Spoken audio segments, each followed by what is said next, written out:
4 பேர் உட்கார்ந்து என்ன செய்யறாங்க, அந்த குரூப் கேம் விளையாண்டு நீ அவனை அடி அவனை சுடு. சரி, அப்படி கேம் விளையாண்டு நமக்கு ஒண்ணு உடற்பயிற்சியாத ஏதாவது இருக்குதா? அப்படி நிறைய நேரத்தை செலவிடுறமே. இல்ல நான் அப்படி செய்யறதுனால இன்னைக்கு ஜிம்முக்கு போனாலும் உடம்புக்காவது ஒரு பயிற்சி கொடுத்த மாதிரி இருக்கும். எதுவும் இல்லாம இப்படி வீணான காரியத்திற்கு நிறைய நேரம் செலவழிக்கிறமே. மறுமை நாள் அல்லாஹு தஆலா மறுமையில சொர்க்கத்திற்கு சொர்க்கவாசிகள் அனுப்பிடுவான், நரகத்துக்கு நரகவாசிகள் அனுப்பப்படுவாங்க.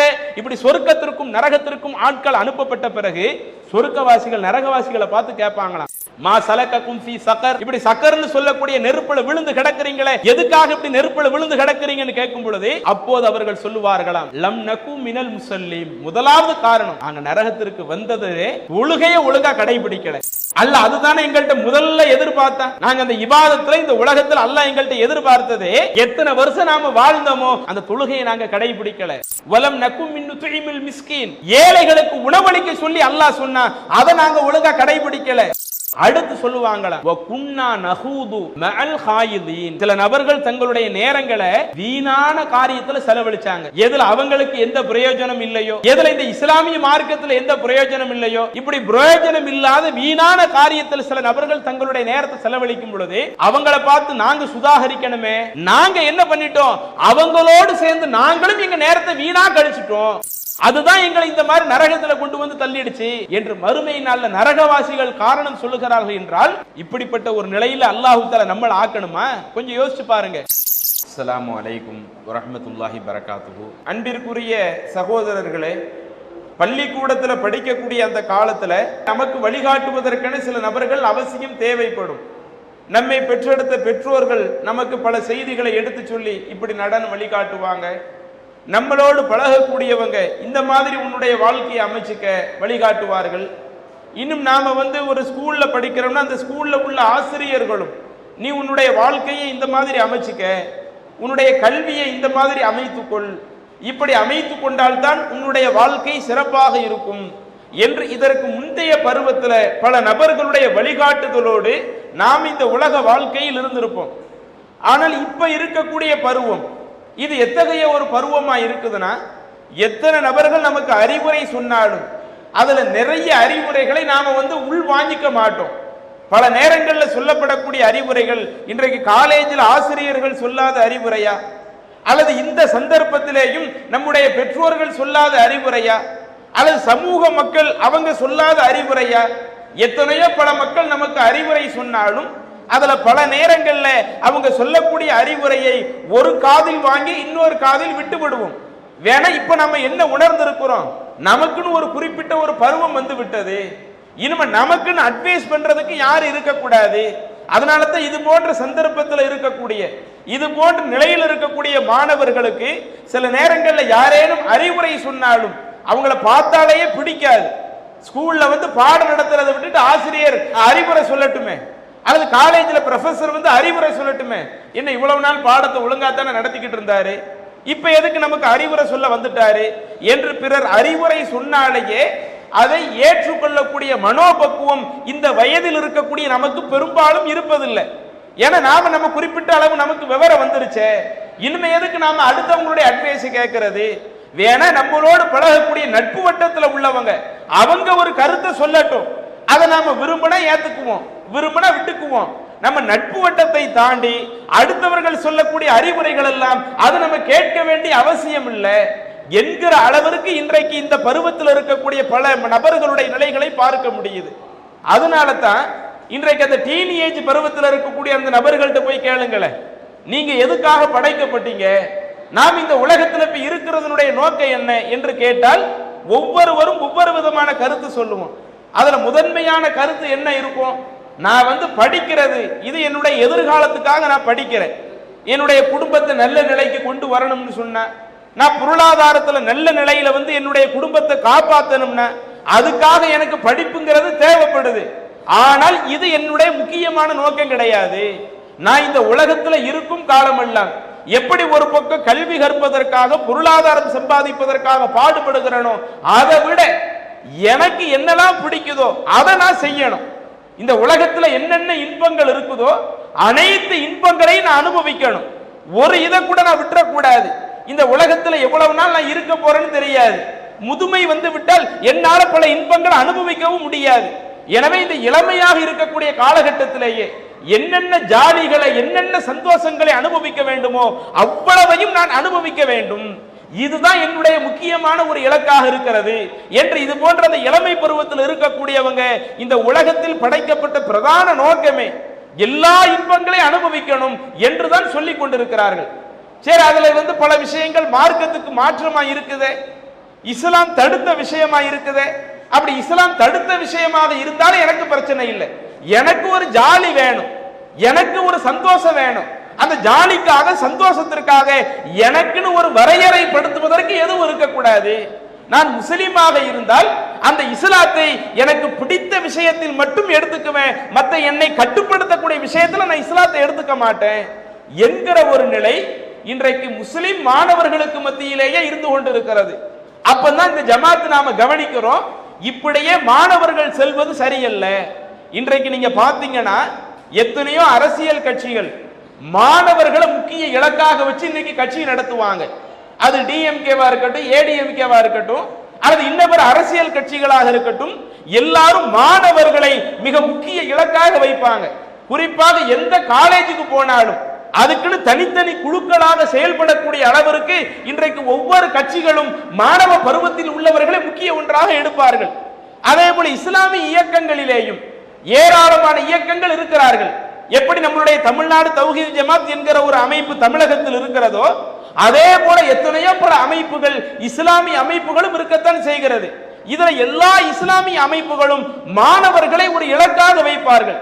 தன்னுடைய கொள்கையை நோக்கி மக்களை அழைப்பதற்காக, தன்னுடைய அந்த ஜமாத்தினுடைய பிரச்சாரத்தை மக்களுக்கு மத்தியில் கொண்டு செல்ல வேண்டும் என்பதற்காக மாணவர்களை இலக்காக வைத்துத்தான் இன்றைக்கு இஸ்லாமிய அமைப்புகளும் இன்றைக்கு என்ன செய்யறாங்க, தங்களுடைய அந்த கட்சியை கொண்டு சென்று கொண்டிருக்கிறார்கள், தங்களுடைய அமைப்பினுடைய செயல் திட்டங்களை கொண்டு சென்று கொண்டிருக்கிறார்கள். ஆனால் இந்த ஜமாத்தை எடுத்து பாருங்கள், இன்றைக்கு உங்களை இங்கே அழைத்திருப்பது என்பது உங்க எல்லாத்தையுமே டிஎன்டிஜேவினுடைய உறுப்பினராக ஆக்கி இனிமே நீங்க எங்களுக்கு கீழே செயல்படுங்க என்பதற்காக அல்ல. நாம எந்த அமைப்புனாலும் இருந்துட்டு போவோம், அல்லது அமைப்பே இல்லை என்று வேண்டுமானால் நாம் இருந்துக்குவோம். ஒரு அமைப்பில் இருப்பது இல்லாமல் இருப்பது அது நம்முடைய வசதிக்கு உட்பட்டது.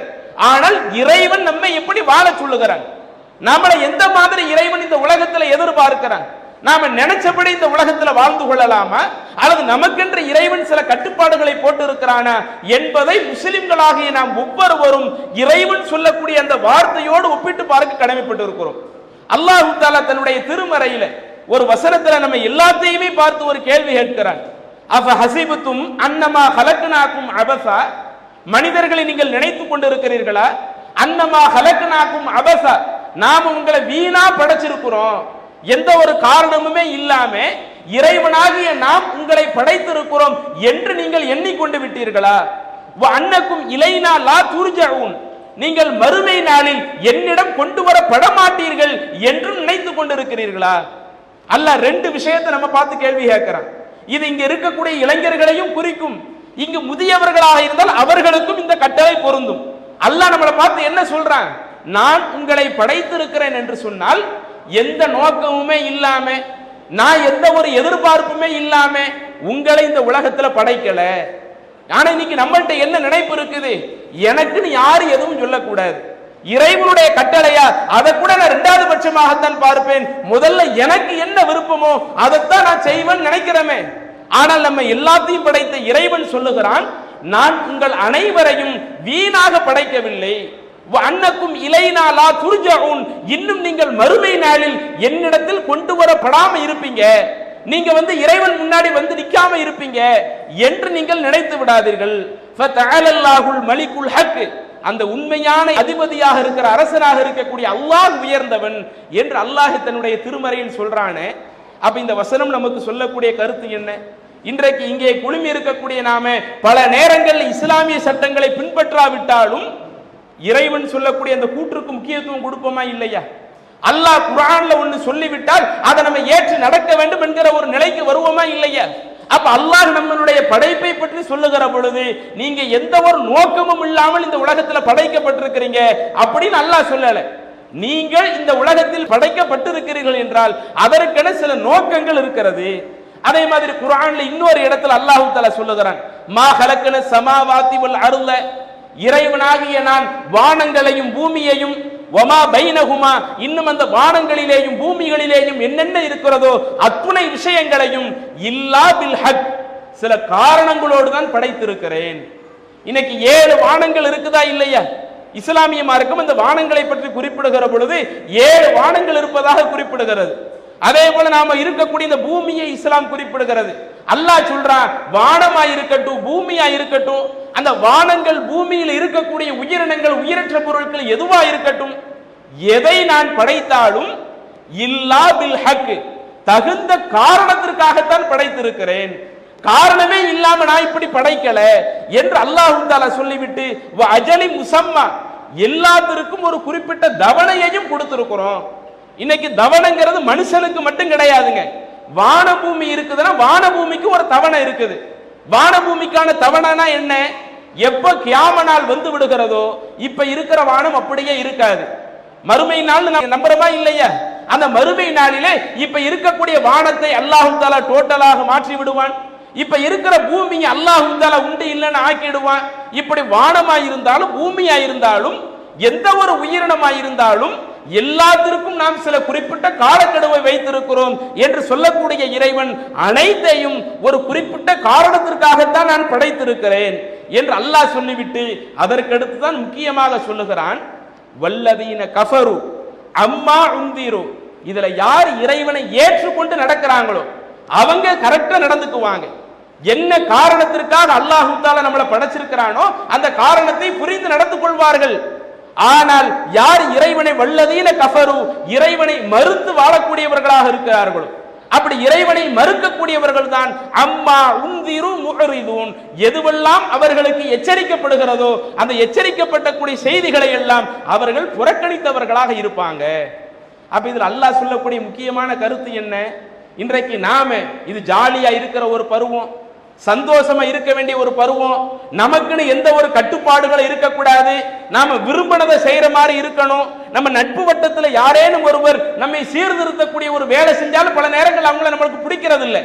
என்ன ஏன்ட்ட வந்து சீர்திருத்த பணியை பண்ற, என்னைய திருத்துற வேலை என்னை எதுக்கு பார்க்கிற, எனக்குன்னு எந்த ஒரு சட்டத்திட்டத்தையும் நீ சொல்லக்கூடாது என்று சொல்லக்கூடிய அளவிற்கு தான் இன்றைக்கு நம்முடைய நிலைகளில் அதிகமான நிலைகள் இருக்கிறது.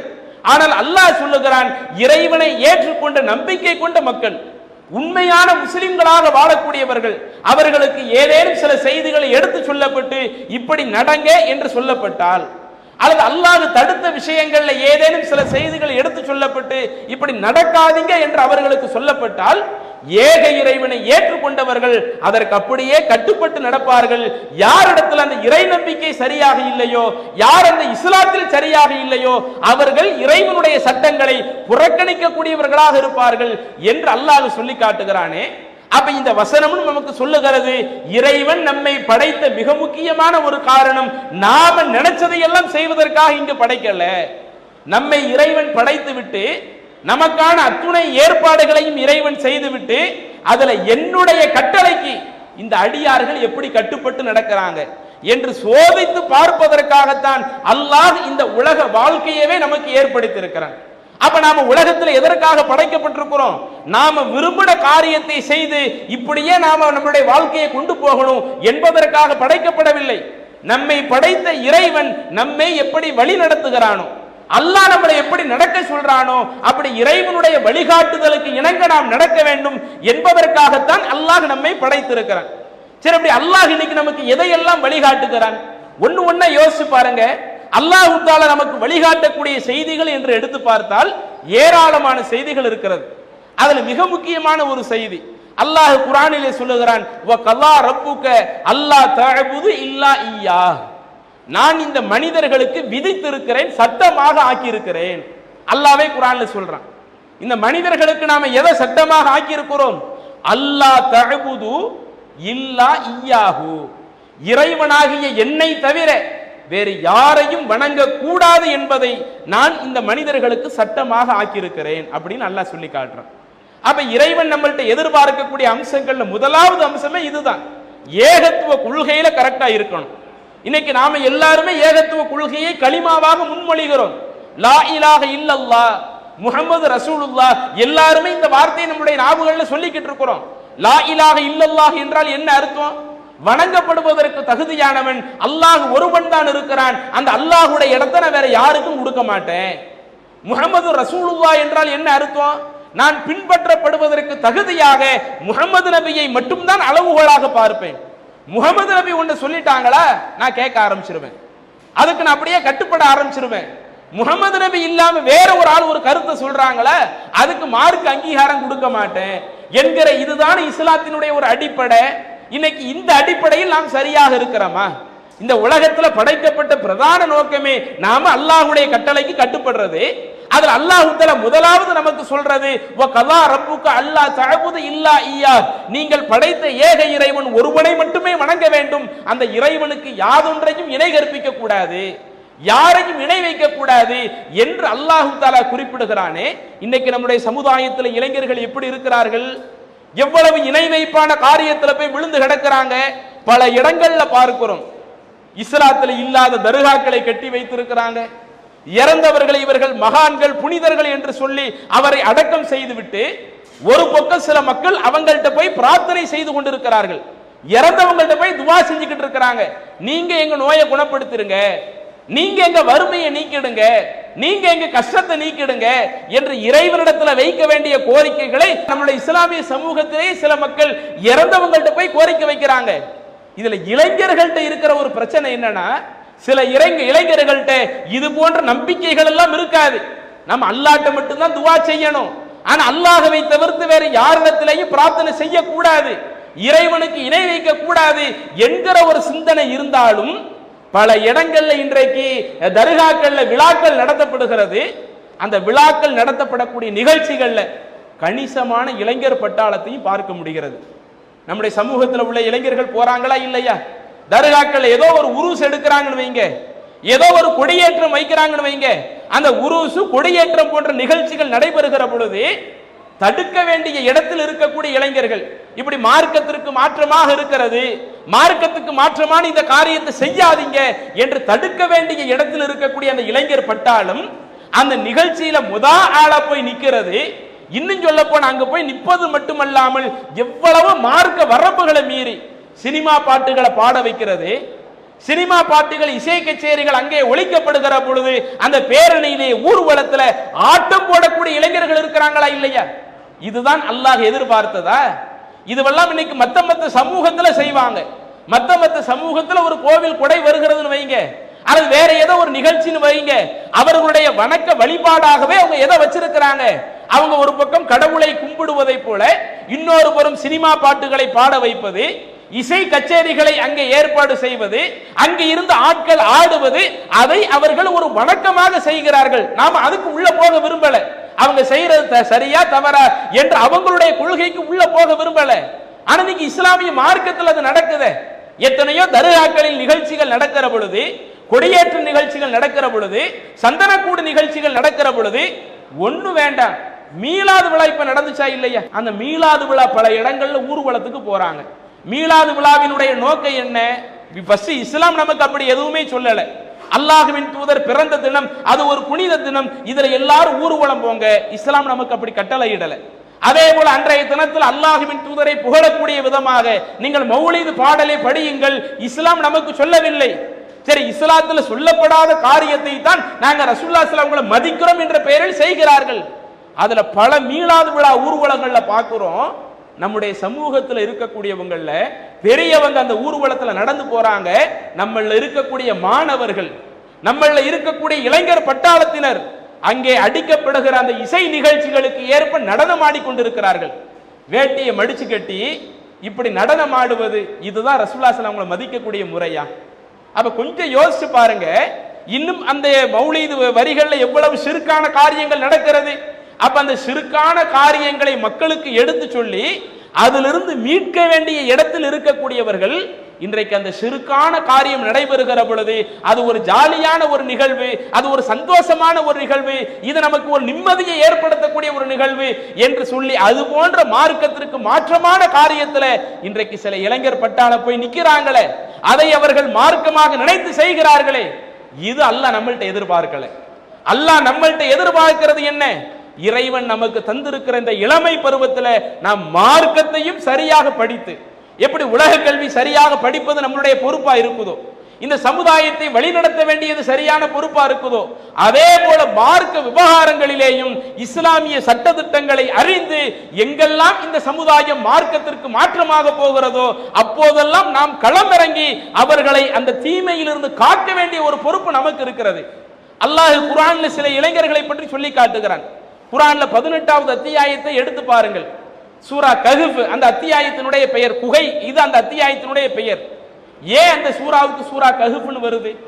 அதுல குகையை பத்தி என்ன செய்தி சொல்லப்படுது என்று அதனுடைய வரலாற்று பின்னணியை எடுத்து பார்த்தால் அல்லாஹ் தஆலா அந்த வசனம் அருளப்படுவதற்கு காரணமாகவே சில இளைஞர்களைத்தான் ஆக்கி இருந்தான். அன்றைய காலத்திலே சில இளைஞர்கள் இருக்கிறார்கள், அல்லாஹ் குர்ஆனிலே சொல்லி காட்டுகிறான். அதிலே சில இன்னஹும் ஃபித்யா, அவர்கள் எல்லாம் இளைஞர்களாக இருந்தார்கள். ஆமனு பி ரப்பிஹிம், தங்களுடைய இறைவனை நம்பிக்கை கொண்டிருந்தார்கள். வஸித்னாஹும் ஹுதா, இறைவனை முறையாக நம்பினதுனால நாம் அவங்களுக்கு நேர்வழியை அதிகப்படுத்தி கொடுத்தோம் என்று அல்லாஹ் சொல்லிவிட்டு அந்த இளைஞர்களுடைய வாழ்க்கையை பற்றி அல்லாஹ் சொல்லுகிறான். அவங்களுடைய சமுதாயத்துல பார்க்கறாங்க, அவங்களுடைய பெற்றோர்கள், அவங்களுடைய நண்பர்கள், அவங்க ஊர் மக்கள் இறைவனுக்கு இணை கற்பிக்கிற பொழுது தன்னுடைய ஊர் மக்கள்கிட்ட போய் பிரச்சாரம் பண்றாங்க.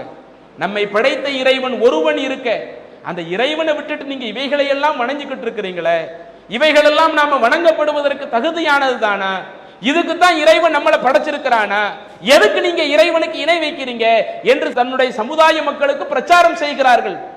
ஒரு கட்டத்தில் அந்த சமுதாய மக்கள் என்ன முடிவெடுக்கிறாங்கன்னா, இந்த இளைஞர்களை நாம இப்படியே விட்டு வச்சிட்டோம்னா இவங்க நம்மளுடைய டோட்டல் கொள்கையவே மாத்திடுவாங்க, நாம இப்ப இருக்கிற அந்த கொள்கையவே மாத்திடுவாங்க, இதனால இவங்களை நாம விட்டு வச்சிடக்கூடாது, இவங்களை எப்படியாவது அடிச்சு துரத்தி ஆகணும் என்கிற அந்த ஒட்டுமொத்த ஊரும் கங்கணம் கட்டி செயல்படுகிற பொழுது அப்போதுதான் அந்த இளைஞர்கள் அந்த குகையிலே தஞ்சமடைந்தார்கள் என்கிற ஒரு வரலாற்றை அல்லாஹ் சொல்லி காட்டுகிறான்.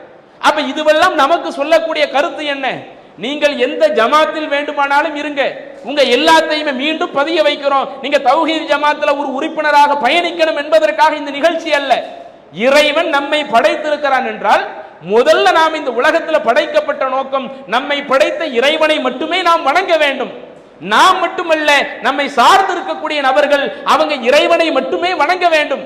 ஆனா இன்னைக்கு முஸ்லிம் என்கிற பெயரில் இருக்கக்கூடிய பல நபர்கள் முஸ்லிம் அல்லாத மக்களிடத்தில் இருக்கக்கூடிய நம்பிக்கையை போல இறைவனுக்கு இணை கற்பிக்கக்கூடிய பல விஷயங்களை சர்வ சாதாரணமாக செய்கிற பொழுது, இல்ல நான் அதெல்லாம் கண்டுக்க மாட்டேன், சமுதாயத்தில் என்ன ஷிர்க் நடந்தாலும் என்ன இணை வைப்பு நடந்தாலும் அதையெல்லாம் கண்டுக்க வேண்டிய அவசியம் இல்லை என்று நாம் ஒதுங்கி செல்கிறோம் என்றால் அப்ப நாம படைக்கப்பட்ட நோக்கத்தை நாம சரியாக நிறைவேற்றவில்லை. அப்ப நாம படைக்கப்பட்ட நோக்கத்தில் முதலாவது நோக்கம் நம்மை படைத்த ஏக இறைவனை மட்டுமே நாம் வணங்க வேண்டும், அடுத்த நபர்களையும் இந்த ஏகத்துவ கொள்கையை நோக்கி அழைக்க வேண்டும். இது இறைவன் நமக்கு சுமத்தி இருக்கிற முதலாவது பணி, தலையாய பணி. அடுத்து அந்த வசனத்துல தொடர்ச்சியாக அல்லாஹ் தஆலா சொல்லி காட்டுகிறான், வபில் வாலிதைனி இஹ்சானா, மனிதர்களுக்கு எப்படி அல்லாஹ் ஒருத்தனை தான் வணங்க வேண்டும் என்று கட்டளை போட்டிருக்கிறோமோ அதே போல அந்த மனிதருடைய பெற்றோர்கள் இருப்பாங்கல்ல, தாயும் தந்தையும், அவர்களுக்கு உபகாரம் செய்ய வேண்டும் என்றும் அல்லாஹ் நமக்கு கட்டளையிட்டு விட்டான். இது அல்லாஹ் தஆலா ஒரு சின்ன ஒரு அறிவுரையா சொல்லல, வ கலா ரப்புக, உங்களுடைய இறைவன் உங்களுக்கு ஒரு தீர்ப்பாகவே சொல்லிவிட்டான். நீங்கள் இந்த உலகத்தில் இருக்கும் காலமெல்லாம் உங்களுடைய பெற்றோர்கள் இருப்பார்களேயானால் நீங்கள் அந்த பெற்றோர்களுக்கு உபகாரம் செய்யுங்கள். எந்த அளவுக்கு உபகாரம் செய்யணுமா அதையும் அல்லாஹ் தொடர்ச்சியிலே சொல்லுகிறான். இம்மா யபுலுகன்ன இந்தக்கல் கிபர அஹதுஹுமா அவ் கிலாஹுமா ஃபலா தகுல்லஹுமா உஃபின், அந்த பெற்றோர்களில் 2 பேரோ அல்லது 2 பேரில் யாரோ ஒரு ஆளோ அவங்க முதுமை பருவத்தில் அடைந்து சில தொல்லைகளை உங்களுக்கு தந்தாலும் அந்த நேரத்தில் கூட ஃபலா தகுல்லஹுமா உஃபின், அந்த பெற்றோர்களை பார்த்து சி என்று சொல்லிவிடாதீர்கள். வலா தன்ஹர்ஹுமா, அந்த பெற்றோர்களை நீங்கள் வெறுத்து விடாதீர்கள். வகுல்லஹுமா கௌலன் கரீமா, நீங்கள் உங்களை பெற்றெடுத்த அந்த பெற்றோர்களிடத்துல நீங்க நினைக்காத ஒரு விஷயத்தை அவங்க உங்களுக்கு சொன்னாலும், நமக்கு விருப்பமில்லாத ஒரு விஷயத்தை சொன்னாலும் நீங்க உங்க பெற்றோர்களை வெறுத்து விடாமல் அவங்களிடத்துல மரியாதைக்குரிய வார்த்தையவே நீங்கள் பேசிக் கொள்ளுங்கள். அதே மாதிரி வஹ்ஃபில் லஹுமா ஜனாஹ துல்லி மினர் ரஹ்மா, அந்த பெற்றோர்களுக்காக பணிவு என்கிற அந்த சிறகை நீங்கள் தாழ்த்தி கொண்டு போங்க. வகுல், இன்னும் நீங்க சொல்லுங்க, ரப்பிர்ஹமுஹுமா கமா ரப்பயானி ஸகீரா, இறைவா நான் சிறு பிராயத்தில் இருக்கிறப்ப என்னுடைய பெற்றோர்கள் என்னை எப்படி பராமரித்தார்களோ அது போல நீ என்னுடைய பெற்றோர்களை சரியான முறையில கவனிச்சுக்க, நீ உன்னுடைய அருளை என்னுடைய பெற்றோர்களுக்கு வழங்கிவிடு என்று உங்களுடைய பெற்றோருக்காக துவாவும் செய்யுங்க அப்படின்னு அல்லாஹ் சொல்லி காட்டுறான். ஆனா இன்னைக்கு நம்மளுடைய இஸ்லாமிய இளைஞர்கள் எப்படி இருக்கிறோம்? குறிப்பா ஸ்கூல்ல படிக்கும் பொழுது முழுக்க முழுக்க வீட்டுல கட்டுப்பாட்டோடு நம்மளை வளர்த்து இருப்பாங்க. நாம நம்முடைய பெற்றோருடைய அரவணைப்பு கீழே இருந்திருப்போம். பெரும்பாலும் வீட்டை விட்டு வெளியே நம்ம போயிருக்க மாட்டோம். ஊருக்குள்ளே தான் நம்ம படிச்சிருப்போம். நம்முடைய குடும்பத்திற்குள்ளே அனைத்து நிலைகள் இருக்கிறதுனால நம்மளுடைய உலக கல்வியில இருக்கும் பொழுது நாம பெற்றோர்களுக்கு கட்டுப்பட்டே நடந்துவிட்டோம். ஆனா அந்த உலக கல்வி முடிச்சு கல்லூரி படிப்பு சொந்த ஊரை விட்டு வெளியூருக்கு படிக்கக்கூடிய ஒரு நிலை வருகிறது. சொந்த ஊரை விட்டு வெளியே ஒரு இடத்துல ஹாஸ்டல்ல தங்கி படிக்கக்கூடிய ஒரு நிலை வருகிறது. அல்லது கல்லூரியில் உள்ள ஹாஸ்டல் இல்லாவிட்டாலும் நாமளா நண்பர்களாக சேர்ந்து இருந்து தங்கி படிக்கக்கூடிய ஒரு நிலைகள் வருகிறது. இப்படி நாமளா சேர்ந்து தனியாக தங்கக்கூடிய ஒரு வாய்ப்பு வந்த உடனே பள்ளிக்கூடத்தில் படிக்கும் பொழுது பெற்றோர்களுக்கு மத்தியில் நாம எந்த அளவுக்கு அவங்கள ஒரு மதிப்பு மரியாதையோடு நடத்தினோமோ, ஆனால் இந்த கல்லூரி பருவத்தில் அப்படி இருக்குதா? இப்ப நம்ம அத்தா நமக்கு ஒரு விஷயத்தை சொன்ன உடனே கேட்கிற அளவுக்கு நம்ம மனநிலை வருதா? நம்ம அம்மா ஒரு விஷயத்தை சொன்ன உடனே கேட்கக்கூடிய மனநிலை வருதா? பல குடும்பங்கள் அதுக்கு நேர் மாற்றமா தான் பார்க்கிறோம். பெற்றோர்கள் எவ்வளவோ சொல்றாங்க, எப்ப நான் ரொம்ப கஷ்டப்பட்டு உன்னைய படிக்க வைக்கிறேன், கல்லூரியில ஃபீஸ் கட்டுறதுக்கு நான் அவ்வளவு சிரமப்பட்டு படிக்க வைக்கிறேன், நீ உன்னுடைய கல்வி காலத்தை ஒழுங்காக கழி என்று நமக்கு அறிவுரை சொன்னால் நமக்கு கோபம் கடுமையா வருது. வேற ஏதோ ஒரு விஷயத்துல அட்வைஸ் பண்றாங்கன்னு வைங்க, அவங்க மேல கடுமையாக நம்மளுடைய கோபத்தை நாம வெளிப்படுத்துறோம். அதுவே நம்மளுடைய அத்தாவா இருந்தா பெரும்பாலும் பேச மாட்டோம். அம்மா நம்மள்ட்ட இந்த மாதிரி சொல்றாங்கன்னா நேருக்கு நேரம் எடுத்து பேசி ரொம்ப கடுமையான வார்த்தைகளை விட்டு உனக்கு வேற வேலை இல்லையா என்கிற அளவிற்கு பெற்றோரிடத்துல கடினமாக நடந்து கொள்ளக்கூடியவர்கள் எத்தனை பேர்? நம்ம நட்பு வட்டத்தில் எடுத்துக்கிட்டா எவ்வளவோ இணக்கமா இருக்கிறோமா இல்லையா? நட்பு வட்டத்தில் இணக்கமா இருக்கிற தப்பு இல்லை. நம்முடைய நட்பு வட்டத்துல நண்பன் எவ்வளவோ பல விஷயத்தை நமக்கு சொல்லுவான். அவன் சொல்றது சில நேரம் நமக்கு பிடிக்காது. சில நேரம் நம்முடைய நண்பன் சொல்றது பிடிக்காவிட்டாலும் சரி, இவன் நம்மளுடைய நண்பன், இவனை விட்டா நமக்கு வேற வழி இல்லை. நம்முடைய நட்பு வட்டத்தை இதை தாண்டி நம்ம வெளியே கொண்டு போக முடியாது. அதனால அவன் சொல்லக்கூடிய விஷயத்தை சில விஷயத்தை சகிச்சுக்குவோம். அவன் நமக்கு சில இடைஞ்சல் தந்தாலும் அதை நாம பொறுத்துக்குவோம் என்று நண்பர்களுடைய விஷயத்தில் அந்த சகிப்புத்தன்மை இருக்கிறது, நண்பர்களுடைய விஷயத்தில் அந்த பொறுமை இருக்கிறது. ஆனால் அதே பொறுமை நம்ம பெற்றோரிடத்தில் நம்ம வெளிப்படுத்த முடிகிறது இல்லையே. அதே விஷயத்தை அந்த கோபத்தை கட்டுப்படுத்துறது அதை நம்ம பெற்றோரிடத்துல வெளிப்படுத்த முடியலையே. பல நேரங்கள்ல இது போன்ற ஒரு இளமை பருவத்தில் வந்த பிறகு தாயை கை நீட்டி அடிக்கக்கூடிய சமூகம் அதுல உள்ள சில நபர்கள் இருக்கத்தான் செய்யறாங்க. நம்முடைய இஸ்லாமிய சமூகத்திலேயே கை நீட்டி அடிக்கிற அளவிற்கு இன்றைக்கு சில நபர்கள் போறாங்கன்னா அப்ப இதுக்கு தான் நம்ம படைக்கப்பட்டிருக்கிறோமா? அல்லாஹ் அதைத்தான் நமக்கு சொல்லி காட்டுறானா? எப்படி நம்மை படைத்த இறைவன் ஒருவனை வணங்க வேண்டும் என்ற தௌஹீது கொள்கை அல்லாஹ் சொன்னானோ அந்த தௌஹீது கொள்கைக்கு அடுத்தபடியாகவே நீ உன்னுடைய பெற்றோரிடத்தில் நல்ல விதமாக நடந்து கொள். உன்னுடைய பெற்றோர்கள் அவர்கள் உயிரோடு இருக்கும் காலமெல்லாம் நீ அவர்களுக்கு பணிவிடை செய். எந்த அளவுக்கு இதுல நாம் ஏதேனும் குறைபாடு வைத்தோமேயானால் நிச்சயம் நாம இறைவனுடைய சாபத்தை தான் பெறுவோம். ஒரு முறை ரசூலுல்லாஹி ஸல்லல்லாஹு அலைஹி வஸல்லம் அவர்கள் சொல்லுகிறார்கள், ரகிம அன்ஃபு ரஜுல், ஒரு மனுஷன் நாசமா போகட்டும் என்று அல்லாஹ்வுடைய தூதர் எச்சரிக்கிறாங்க. ரசூலுல்லாஹி ஸல்லல்லாஹு அலைஹி வஸல்லம் அவர்கள் ஒருவரை எச்சரிக்கிறாங்கன்னு சொன்னா அவ்வளவு சீக்கிரம் ஒருவர் நாசத்தை தழுவட்டும்னு சொல்ல மாட்டாங்க. எதிரியா இருந்தாலும் மன்னிக்க கூடிய அந்த தாராள குணம் தான் அல்லாஹ்வின் தூதருக்கு இருந்தது. சரி, அல்லாஹ் அவங்க தப்ப மன்னிக்கட்டும், அல்லாஹ் அவங்களுக்கு அருள் செய்யட்டும் என்கிற பண்புடைய அல்லாஹ்வுடைய தூதர் ஒரு நபரை பார்த்து இவர் நாசமாக போகட்டும் என்று சொல்றாங்கன்னா அப்ப அது எவ்வளவு பெரிய மோசமான ஒரு விஷயமா இருக்கும். யாருக்கு எதிராக ரசூலுல்லாஹி ஸல்லல்லாஹு அலைஹி வஸல்லம் இந்த அளவுக்கு பிரார்த்தனை செய்றாங்க? யார் ரமலான் மாதத்தை அடைந்து அந்த ஒரு மாத காலமும் ஒருவனை கடந்து செல்லுகிறது, ஆனா அவனுடைய பாவங்கள் மன்னிக்கப்படாம கடந்து போகுது. ரமலான்ங்கிறது அல்லாஹ்வுடைய அருள் நிறைந்த மாதம். நாம அதுல நம்மளுடைய பாவங்களுக்கு மன்னிப்பு கேட்டோம்னு வைங்க, அல்லாஹ் நம்முடைய பாவத்தை மன்னிக்க தயாரா இருக்கக்கூடிய ஒரு பருவம், ஒரு காலகட்டம். அதுல எவன் பாவ மன்னிப்புக்கு பயன்படுத்தாம இந்த ரமலானை கழிக்கிறானோ அவன் நாசத்தை தழுவுவான் என்று சொல்லிவிட்டு அதிலே தொடர்ச்சியாக சொல்றாங்க, இன்னொரு நபர் யார் என்றால் அவனுக்கு பெற்றோர்கள் இருவரோ அல்லது இருவரில் ஒருவரோ இருந்து அவர்களுக்கு பணிவிடை செய்வதன் மூலம் லம் யுத்ஹிலில் ஜன்னா, எவன் சொர்க்கம் போகாம இருக்கிறானோ.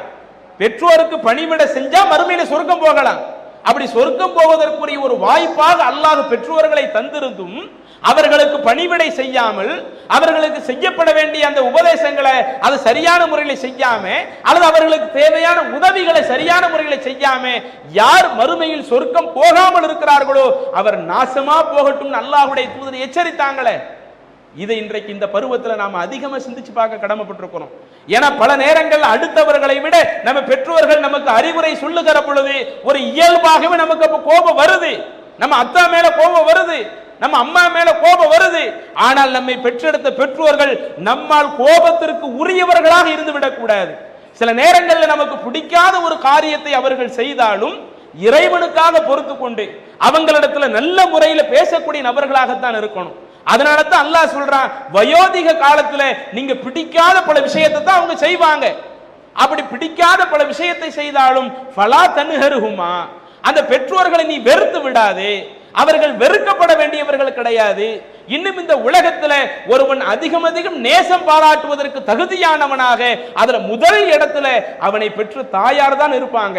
இன்னைக்கு நம்ம எந்த நட்போடு அதிகமா சேர்ந்து இருக்கிறோமோ அந்த நட்பு வட்டத்தை விட நமக்கு முதல்ல நேசம் பாராட்டுவதற்கு தகுதியான இடத்துல நம்மை பெற்றவர்த்த தாய் இருக்கிறாங்க. தாய்க்கு அடுத்தபடியாக நம்முடைய தந்தை இருக்கிறாங்க. அப்ப இதையெல்லாம் அல்லாஹ் சொல்லுகிறான் என்று சொன்னால் இதையெல்லாம் நான் இந்த மனிதனுக்கு விதியாக ஆக்கியிருக்கிறேன், கண்டிப்பா இந்த சட்டத்திட்டத்துக்கு மனிதன் கட்டுப்பட்டே நடந்தாகணும் என்று அல்லாஹ் சொல்லுகிறான் என்று சொன்னால் இது நாள் வரை இதுல நாம இப்படி இருந்தோம். ரெண்டே ரெண்டு விஷயத்தை தான் இதுவரை சொல்லி இருக்கிறேன். ஒன்னு, ஏகத்துவ கொள்கையில கடைசி வரை நாமும் இருக்கணும், அடுத்தவர்களையும் இந்த கொள்கையை நோக்கி அழைத்து வரணும். இது இறைவன் நம்மை படைத்த நோக்கத்துல இறைவன் சொன்ன விஷயத்துல இது ஒண்ணு. இரண்டாவது, இறைவன் நமக்கு பெற்றோர்களை வழங்கி இருந்தால் அந்த பெற்றோர்களுக்கு பணிவிடை செய்வது இது அல்லாஹ் நம்மள்ட்ட எதிர்பார்க்கக்கூடிய செய்திகளில் மிக முக்கியமானது. அதற்கு அடுத்து அல்லாஹ் தஆலா நம்மள்ட்ட எதிர்பார்க்கிறதுல மிக முக்கியமான ஒண்ணு, சூரத்துல் பையினாவில அல்லாஹ் தஆலா இந்த செய்தியை நமக்கு குறிப்பிடுகிறான். வமா உமிரு இல்லா லியஅபுதுல்லாஹ முஹ்லிஸீன லஹுத்தீன ஹுனஃபாஅ வ யுகீமு ஸலாத வ யுது ஸகாத வ ஸாலிக தீனுல் கையிமா. இன்னைக்கு நம்ம எல்லாம் இஸ்லாம்ங்கிற ஒரு சரியான மார்க்கத்தில் இருக்கிறோம்ல. அந்த சரியான மார்க்கம் என்றால் எது சரியான மார்க்கம்? கொள்கை எல்லாம் சிறப்பா தான் இஸ்லாத்துல இருக்குது. கொள்கை சிறப்பா இருக்கிறதுனால இது நிலையான மார்க்கம்னு அல்லாஹ் சொல்லல. இந்த இஸ்லாத்தை எப்ப அல்லாஹ் நிலையான மார்க்கம்னு சொல்றான்? இந்த உலகத்தில் ஒருவன் அந்த இஸ்லாத்தில் இருக்கும் பொழுது, முஸ்லிமாக தன்னுடைய வாழ்க்கையை நடத்துகிற பொழுது, வமா உமிரு இல்லா லியஅபுதுல்லாஹ், முழுக்க முழுக்க அவர்கள் அல்லாஹ்வை மட்டுமே அவர்கள் வணங்க வேண்டும். முஹ்லிஸீன லஹுத்தீன், தன்னுடைய வணக்கத்தை முழுக்க முழுக்க இறைவனுக்கு மட்டுமே உரித்தாக்க வேண்டும் என்பது என்றுதான் இவர்கள் ஏவப்பட்டிருக்கிறார்கள். அதே போல யுகீமு ஸலா, தொழுகையை நிலைநாட்ட வேண்டும் என்றும் இவர்கள் ஏவப்பட்டிருக்கிறார்கள். அவர்கள் ஜக்காத்தை கொடுக்க வேண்டிய நிலையில இருந்த ஜக்காத்தை கொடுக்க வேண்டும் என்றும் ஏவப்பட்டிருக்கிறார்கள். தீனுல் கையிமா, இதுதான் நிலையான மார்க்கம் அப்படின்னு அல்லாஹ் சொல்றான். அப்ப இந்த இஸ்லாம் நமக்கு நிலையான மார்க்கமா இருந்தா ஒண்ணு நாம அல்லாஹ்வை மட்டும்தான் வணங்கணும். வணக்கத்துல எந்த ஒரு இடத்திலையுமே அல்லாஹ்வுடைய இடத்தை வேற யாருக்கும் கொடுத்துடக்கூடாது என்று சொல்லக்கூடிய இறைவன் வயுகீமு ஸலா, தொழுகையை நிலைநாட்ட வேண்டும் என்று அல்லாஹ் சொல்றானே. இன்னைக்கு இந்த இபாதத் நம்மள்ட்ட எப்படி இருக்குது கொஞ்சம் யோசிச்சு பாருங்க. நாம சின்ன பிராயத்தில் இருக்கும் பொழுது நமக்கு அல்லாஹ் தொழுகையை கடமையே ஆக்கல. எப்ப நாம விவரம் தெரியக்கூடிய நபர்களாக இருக்கிறோமோ அப்பதான் அல்லாஹ் தஆலா நமக்கு தொழுகையை கடமையாக்கிறான். அப்ப சிறு பிராயத்தில் நாம தொழுகாவிட்டால் நாம் இறைவனிடத்திலே குற்றவாளிகள் அல்ல. ஆனால் இளமை பருவத்தில் நாம் தொழுகாவிட்டால் அல்லாஹ்ட்ட குற்றவாளி தானே. அல்லாஹ் நம்மளை கேட்காம விட்டுருவானா? குர்ஆன்ல இன்னொரு இடத்துல அல்லாஹ் தஆலா சொல்லுகிற பொழுது, வமா கலகுத்துல் ஜின்ன வல் இன்ஸ இல்லா லியஅபுதூன், நான் மனிதர்களையும் ஜின்களையும் படைத்த முக்கியமான நோக்கம், பிரதானமான நோக்கம் என்னை வணங்குறதுக்கு தான் நான் படைச்சிருக்கிறேன். அவங்க வணக்க வழிபாடுகள்ல கரெக்டா இருக்கணும். இன்னும் எந்த அளவுக்கு அல்லாஹ் சொல்றான், அதுக்கு அடுத்து சொல்றான், வமா உரீது மின்ஹும் மிர் ரிஸ்க், நான் இந்த மனிதர்கிட்ட அவங்க நிறைய சம்பாதிச்சு அந்த சம்பாத்தியத்தை ஏன்ட்ட கொடுக்கணும் அதை நான் எதிர்பார்க்கல. இன்னைக்கு நம்ம லட்ச லட்சமா இந்த உலகத்துல சம்பாதிச்சாலும் நாம வாங்கக்கூடிய சம்பளத்தை அல்லாஹ் எதிர்பார்க்கிறான். சரி, இவன் 5 லட்சம் ரூபாய் சம்பாதித்து விட்டான், இவன் 1 கோடி ரூபாய் சம்பாதித்து விட்டான் என்று நம்மளுடைய சம்பாத்தியத்தை அல்லாஹ் எதிர்பார்க்கவில்லை. அது அல்லாஹ்வுக்கு தேவையும் இல்லை. இறைவன் நம்மள்ட்ட எதிர்பார்க்கிறது என்ன? நாம சம்பாதிக்கக்கூடிய சம்பாத்தியங்கள், நாம் இந்த உலகத்தில் படிக்கக்கூடிய கல்விகள், இதுவெல்லாம் இந்த உலக வாழ்க்கைக்காக உள்ளது, அவ்வளவுதான். இறைவன் நம்மளிடத்திலே பிரதானமாக எதிர்பார்ப்பது நாம் அந்த அல்லாஹ்வை முறைப்படி வணங்குகிறோமா, இபாதத்துல கரெக்டா இருக்கிறோமா, அந்த இபாதத்துல கரெக்டாக இருக்கிறோமா என்பதை கவனிப்பதற்கு தான் நாம் இந்த மனிதர்களையே படைத்திருக்கிறோம் என்று அல்லாஹ் சொல்றானே. அதே மாதிரி குர்ஆன்ல இன்னொரு வசனத்துல சொல்லும் பொழுது, அல்லதி ஹலக்கல் மௌத வல் ஹயாத லியப்லுவக்கும் அய்யுக்கும் அஹ்ஸனு அமலா, இறைவன் தான் ஒரு மனிதனுடைய வாழ்வை படைத்தான், இறைவன் தான் மரணத்தையும் படைத்தான். இந்த வாழ்வும் மரணமும் இந்த மனிதர்களுக்கு தரப்பட்ட நோக்கம் லியப்லுவக்கும் அய்யுக்கும் அஹ்ஸனு அமலா, உங்களில் ஒவ்வொருவரும் அமல்கள்ல எந்த அளவுக்கு கரெக்டா இருக்கிறீங்க, அந்த அமல்கள்ல நீங்க கரெக்டாக இருக்கிறீங்களா இல்லையா என்று டெஸ்ட் பண்றதுக்கு தான் அல்லாஹ் உங்களுக்கு இந்த உலக வாழ்க்கையை தந்திருக்கிறான். அப்ப இன்றைக்கு அந்த டெஸ்ட்ல நாம எப்படி இருக்கிறோம்? மத்த எவ்வளவு டெஸ்ட் வைக்கப்பட்டாலும், இன்றைக்கு செமஸ்ட்ரி எக்ஸாம் காலேஜ்ல வைக்கிறாங்க, நம்ம கல்வியில நல்லா நாட்டமுள்ள நபர்களா இருந்தோம்னு வைங்க, அதுல டிஸ்டிங்ஷன் லெவல்ல வருவோம், ஃபர்ஸ்ட் கிளாஸ் வருவோம், செகண்ட் கிளாஸ் வருவோம், அல்லது நம்ம ஃபர்ஸ்ட் கிளாஸ் செகண்ட் கிளாஸ் வர முடியாட்டாலும் ஒவ்வொரு பாடத்துல பாஸ் ஆகியாவது காட்டுருவோம். இப்படி பாஸ் ஆகி காட்டுவது இது இந்த உலகத்திற்காக உள்ளது. ஆனால் இறைவன் நம்மள்ட்ட எதிர்பார்க்கிறது என்ன? நாம என்ன பட்டம் வாங்கணும், இன்ஜினியரா டாக்டரா அல்லது வேற ஏதாவது யூஜியா பிஜி இது போன்ற அந்த பட்டத்தை வாங்கி இருக்கிறோமா? இது அல்லாஹ் நம்மளை கவனிக்கல. அல்லாஹ் முக்கியமாக நம்மள்ட்ட கவனிக்கிறது நம்மிடத்துல இபாதத்துகள் எப்படி இருக்கிறது, ஒவ்வொரு நாளும் வணக்க வழிபாடுகளுக்கு எவ்வளவு முக்கியத்துவம் கொடுக்கிறோம் என்ற அந்த வணக்க வழிபாடுகளை அல்லாஹ் நம்மை பார்க்கும் பொழுது, இதை ஒரு சோதனையாகவே நம்முடைய வாழ்க்கையில் ஆக்குகிற பொழுது இன்றைக்கு நம்முடைய நிலைகள் எப்படி இருக்கிறது? சில சகோதரர்கள், நாம முஸ்லிம் காலேஜ்ல இருப்போம், அங்கு பள்ளிவாசல் என்று தனியாக தொழுவதற்காக வைத்திருப்பாங்க. அப்படி பள்ளிவாசல்கள் தனியாக வைக்கப்பட்டிருந்தால் நாம அங்க போய் தொழுகையை நிறைவேற்றுறோமா? ஐவேள தொழுகைக்கு கரெக்டா நாம ஆஜர் ஆயிடுறோமா? அப்படி தொழுகையை நான் விடாம தொழுகிறேன் என்று சொல்லக்கூடிய அளவிற்கு நம்மள எத்தனை பேர் தயாரா இருக்கிறோம்? இன்னும் சில நபர்கள், இல்ல என்னால 5 வேளைலாம் தொழ முடியல, ஆனா என்னுடைய சக்திக்கு உட்பட்டு ஒரு நாளைக்கு 3 வக்து நான் தொழுதுருவேன், 4 வக்து தொழுதுருவேன், ஃபஜ்ர் தொழுகைக்கெல்லாம் என்னால எந்திக்க முடியல என்று சொல்லக்கூடிய ஒரு நிலையில இருக்கிறமே, அந்த 3 வக்து தொழுகை நமக்கு போதுமானதா? அல்லது 4 வக்து தொழுகை நமக்கு போதுமானதா? அல்லது தொழாமலே இருந்துட்டு போறமே, இப்படியே நாம் நம்மளுடைய மரணத்தை தழுவினால் அல்லாஹ் மறுமையில கேட்பானே. மனிதனுடைய அமல்கள் தொடர்பான கேள்விகள்ல முதலாவது கேள்வியே தொழுகையை பற்றி தான் இருக்கும் என்று அல்லாஹ்வுடைய தூதர் சொல்லுகிற பொழுது, இன்றைக்கு அந்த வணக்க வழிபாடுகளில் நாம் எப்படி இருக்கிறோம் கொஞ்சம் யோசித்து பாருங்கள். அதுல இஸ்லாமிக்க காலேஜில் நாம ஏதேனும் சேர்ந்திருந்தால், அங்கே பள்ளிவாசல் இருந்தால் பள்ளிவாசல்ல போய் வணக்க வழிபாடுகளை கொஞ்சம் அதிகப்படுத்த நீங்கள் முயற்சி எடுங்கள். அது அல்லது நான் படிக்கிற காலேஜில் அப்படி தனி மர்க்கஸ் இல்ல, பள்ளிவாசல் இல்ல, நான் என்னுடைய ரூம்லாவது மற்ற எல்லா முஸ்லிம் மாணவர்களும் ஒன்று சேர்ந்து அந்த தொழுகையினுடைய நேரங்கள் வருகிற பொழுது கரெக்டாக அங்கு பாங்கு சொல்லி கரெக்டா அங்கு தொழுகை நடத்துவோம், எங்கள்ல யாருமே தொழுகையை மிஸ் பண்ண மாட்டோம் என்கிற ஒரு நிலைக்கு நாம வரணும். இது போன்ற வணக்க வழிபாடுகள் என்பது நம்மோடு மட்டும் நின்று விடாமல் நாம எப்படிப்பட்ட ஒரு நிலையை உருவாக்கணும்? என்னோடு பயிலக்கூடிய நண்பன் எவனாக இருந்தாலும், அவன் எந்த ஊரை சார்ந்தவனாக இருந்தாலும், என்னிடத்தில் எப்படி இபாதத் இருக்கிறதோ என்னை போன்ற இபாதத் என்னுடைய நண்பனிடத்திலேயும் வரணும். அவன் வணக்க வழிபாட்டுக்கு ஆர்வம் இல்லாம இருக்கலாம், தொழுகையில முக்கியத்துவம் கொடுக்காதவனாக இருக்கலாம், வெறுமன வெள்ளிக்கிழமை மட்டும் வார முசல்லியாக அவன் தன்னுடைய வாழ்க்கையை கொண்டு சென்று இருக்கலாம். ஆனால் அவன் என்னோடு பழகிவிட்டானா, இனி அவனுடைய வாழ்க்கையில ஒரு பெரிய ஒரு மாற்றத்தை கொண்டு வந்து நானும் தொழுகையில கடைபிடிப்பேன், அவனையும் அந்த தொழுகையில கரெக்டா இருக்க வைப்பேன் என்கிற ஒரு மாற்றத்தை நாம கொண்டு வரணும். அல்லாஹ் நம்மள்ட்ட இந்த உலகத்துல எதிர்பார்க்கிறது இந்த வணக்க வழிபாட்டையும் எதிர்பார்க்கிறான்.